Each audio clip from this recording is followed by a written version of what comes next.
All right, let's continue on with Unit 1 notes, specifically sections 1.3 and 1.4.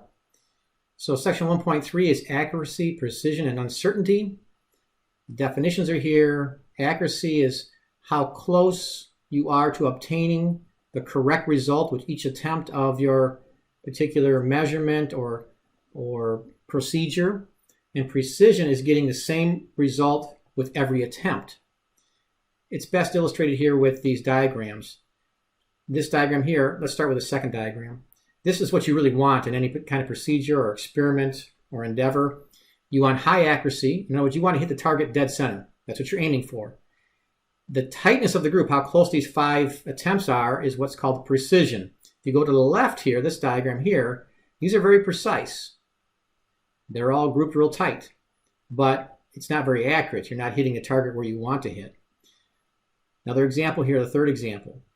This is high accuracy. You're hitting the center, which is what you want to hit, but the precision is a little bit lower than here. They're spread out more, and the more spread out they are, the less precise it is. But here, you're pretty accurate. You're hitting a target where you want, and but it's not real precise. And finally, you have what you don't want is that low accuracy and low precision.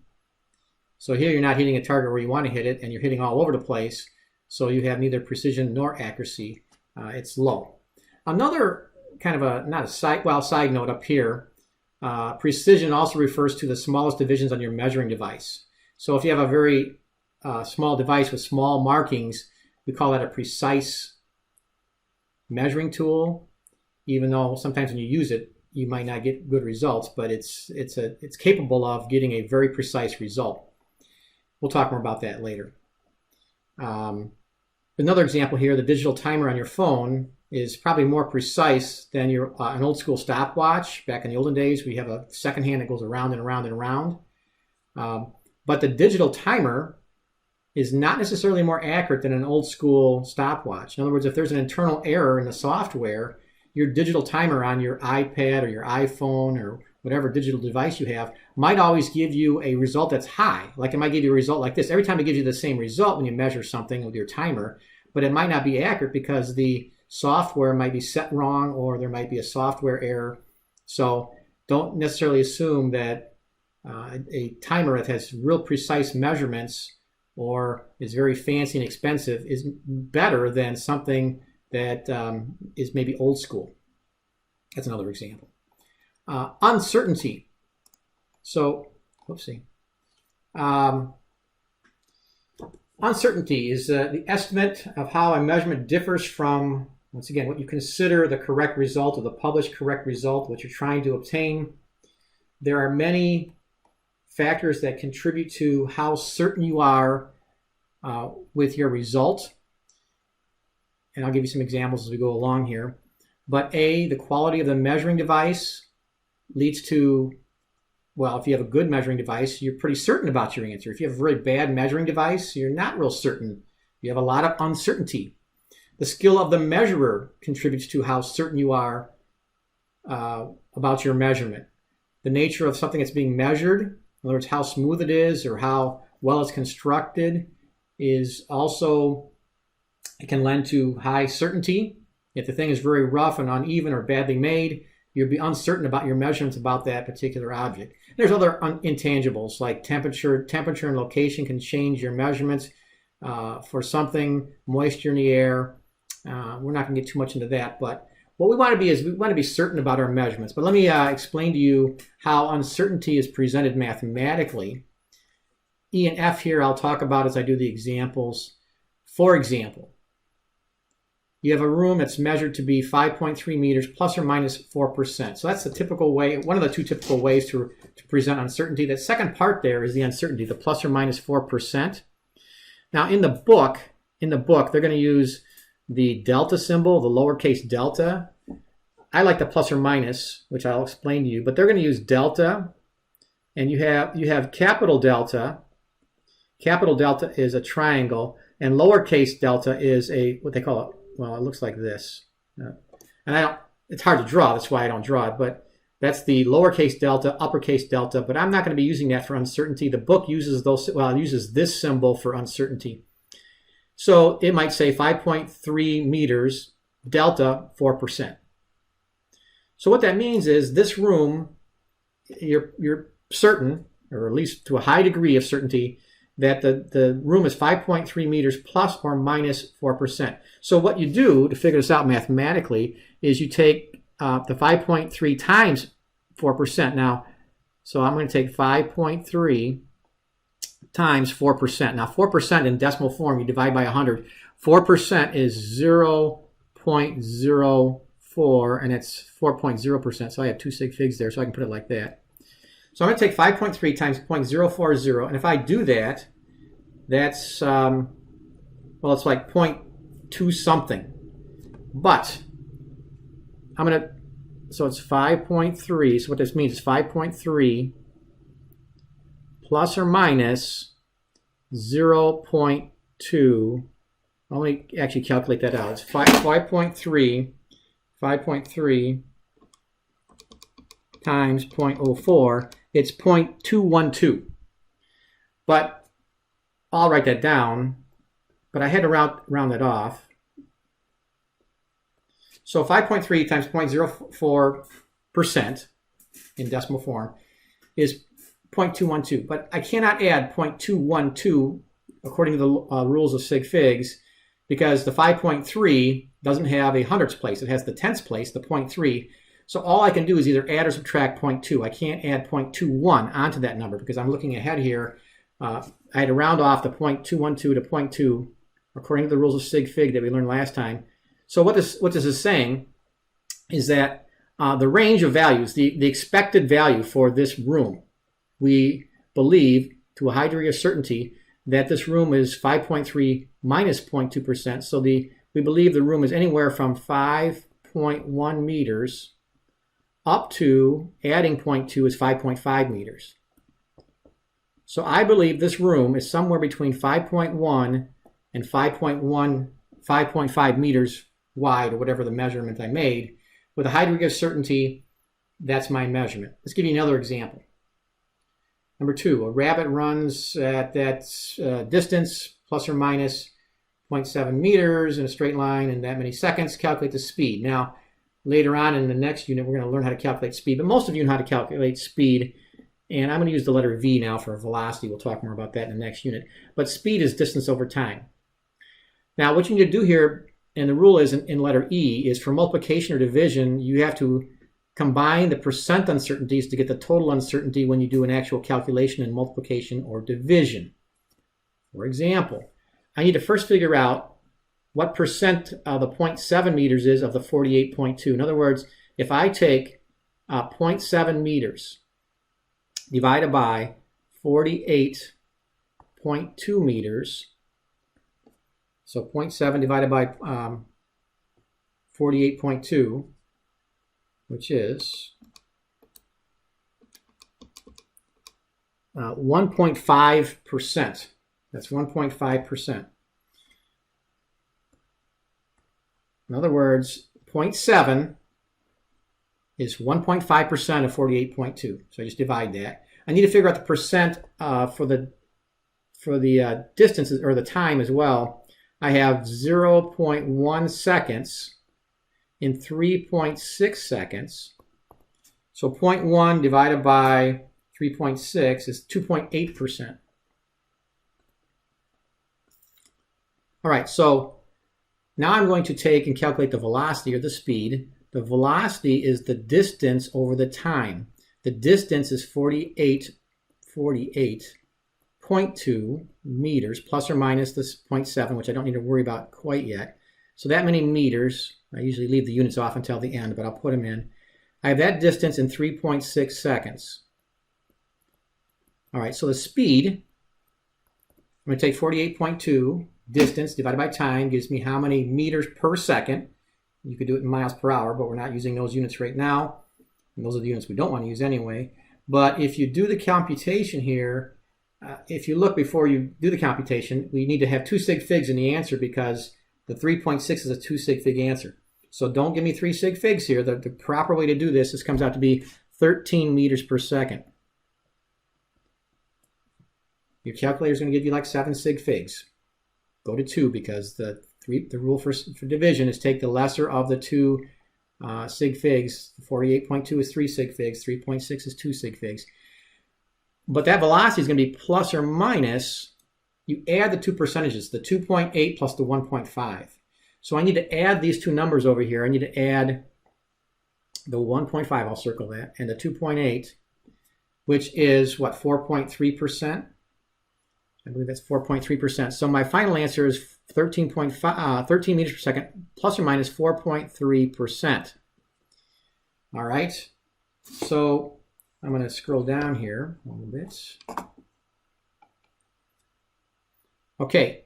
Well, what's 4.3%? So I'm going to take 13 times 4.3%. But once again, that's going to be 0.043. So if I take 0.043 times 13, I get 0.559. Once again, I don't want to have 3% or 3 sig figs. So I'm going to have V equals 13 meters per second. I'll write it down like it says in my calculator just to kind of show you how this works. On my calculator right now it says 0.559. I can't use all those sig figs though. In fact, I can't even add the tenths place, the 0.5 to 13, because the 13 doesn't have a tenths place. But according to the rules of sig figs, that should be 13 meters per second plus or minus. I have to round that off to the nearest tenths place. The 3 is where I have to round off to. Well, 0.5 rounds off to 1. I'm not going to say 1.0. I'm going to say 1. All right. So in other words, I got to go to the tenths place to add those two numbers because I want to add and subtract. I'm going to add 1 to 13 and subtract it to 12. So in other words, my expected velocity, my velocity is anywhere from 12 meters per second up to 14 meters per second. Given the uncertainty, I expect that velocity to be somewhere between 12 and 14. My best guess is 13, but that's how you express uncertainties. And that's 2 sig figs there in that particular answer. One more example here. Number 3, when you add and subtract numbers, and that's part F there at the top here. For addition and subtraction, you add the numerical uncertainties, not the percentages. So in the example we just did, you have to add the percent uncertainties. Here we add the numerical.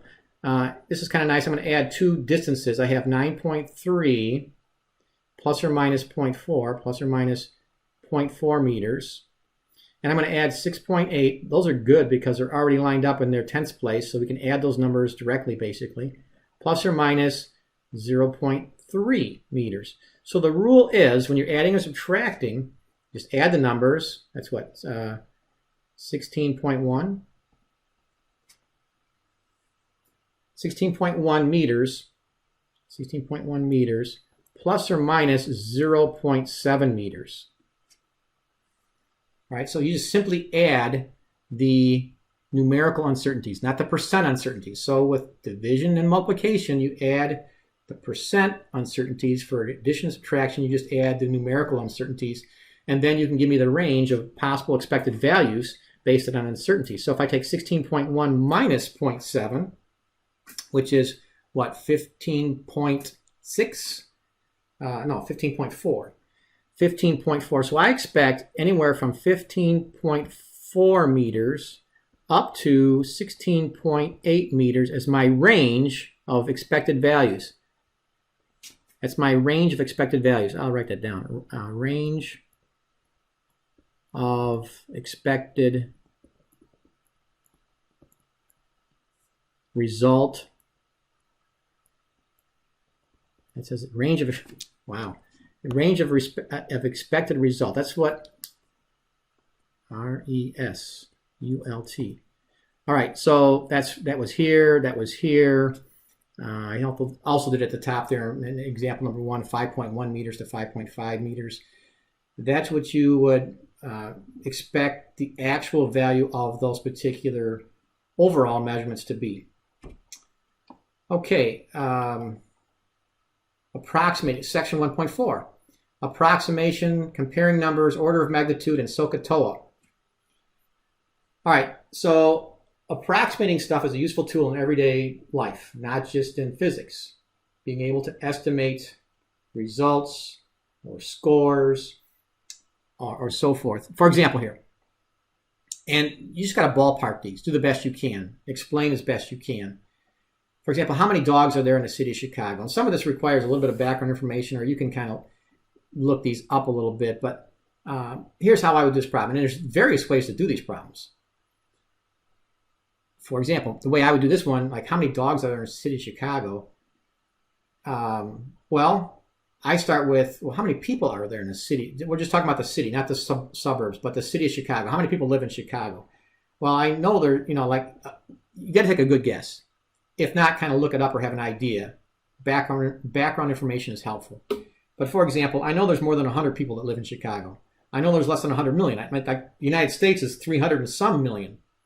But somewhere between those two numbers is the actual population of the city of Chicago. Now, it's roughly around 3 million people in the city of Chicago that live in Chicago, give or take a couple 100,000. But just get close.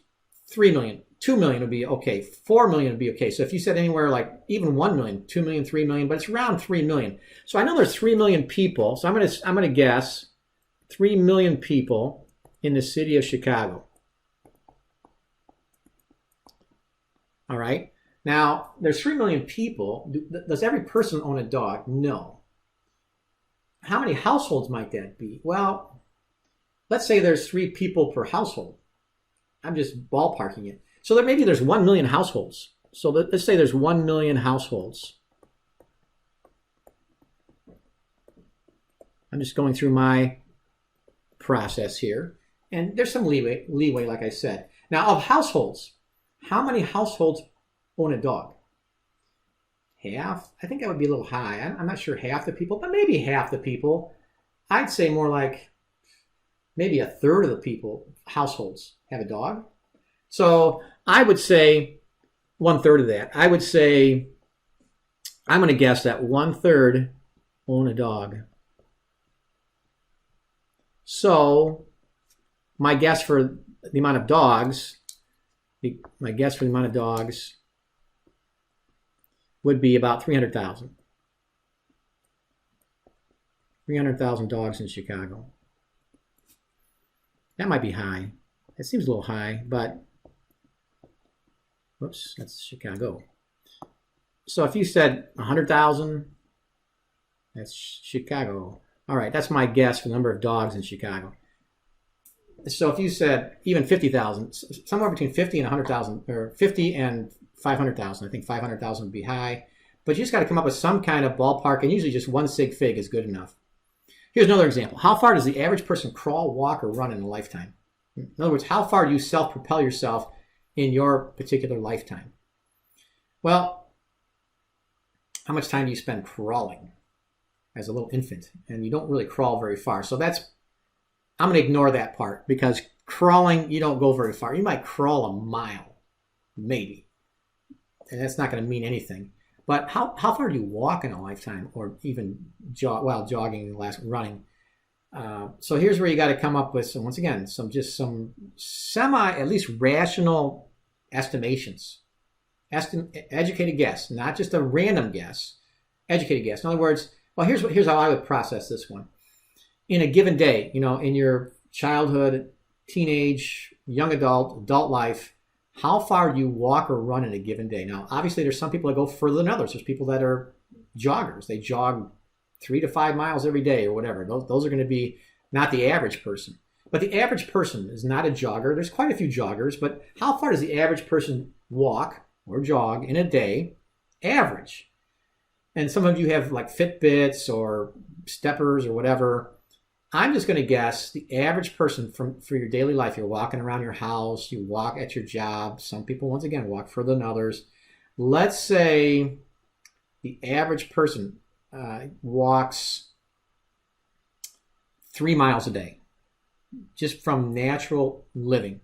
Now, a lot of people go further than that. The older you get, probably the less far you get. When you become 60, 70 years old, you might not be going more than a mile a day, half mile a day. So on average, let's say 3 miles a day. So average, okay. I need to learn how to spell. Well, I know how to spell.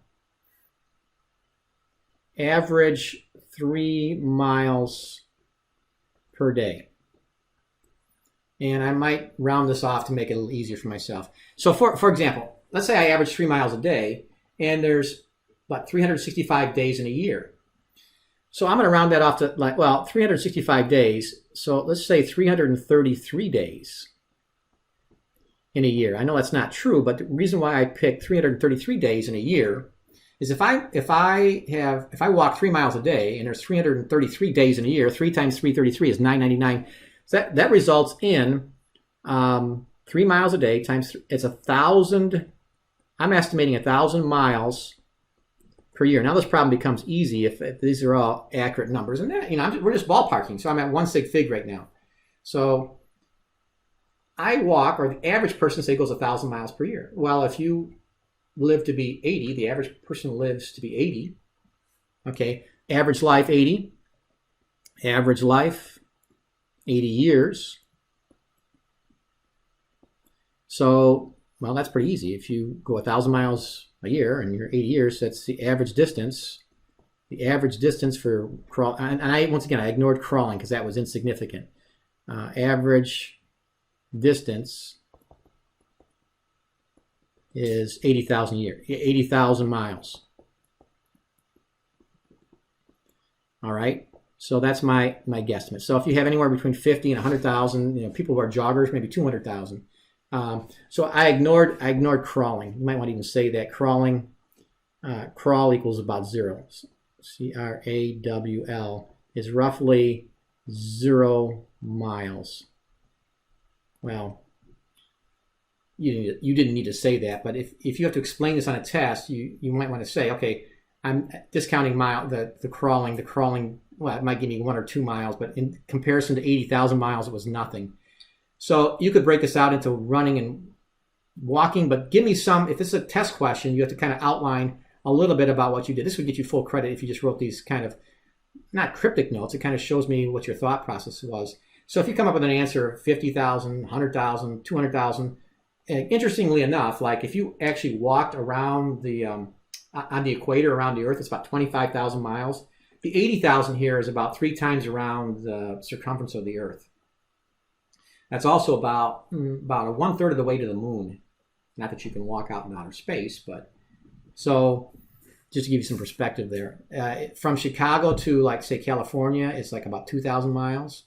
So, over the course of your lifetime, you walk quite a few miles.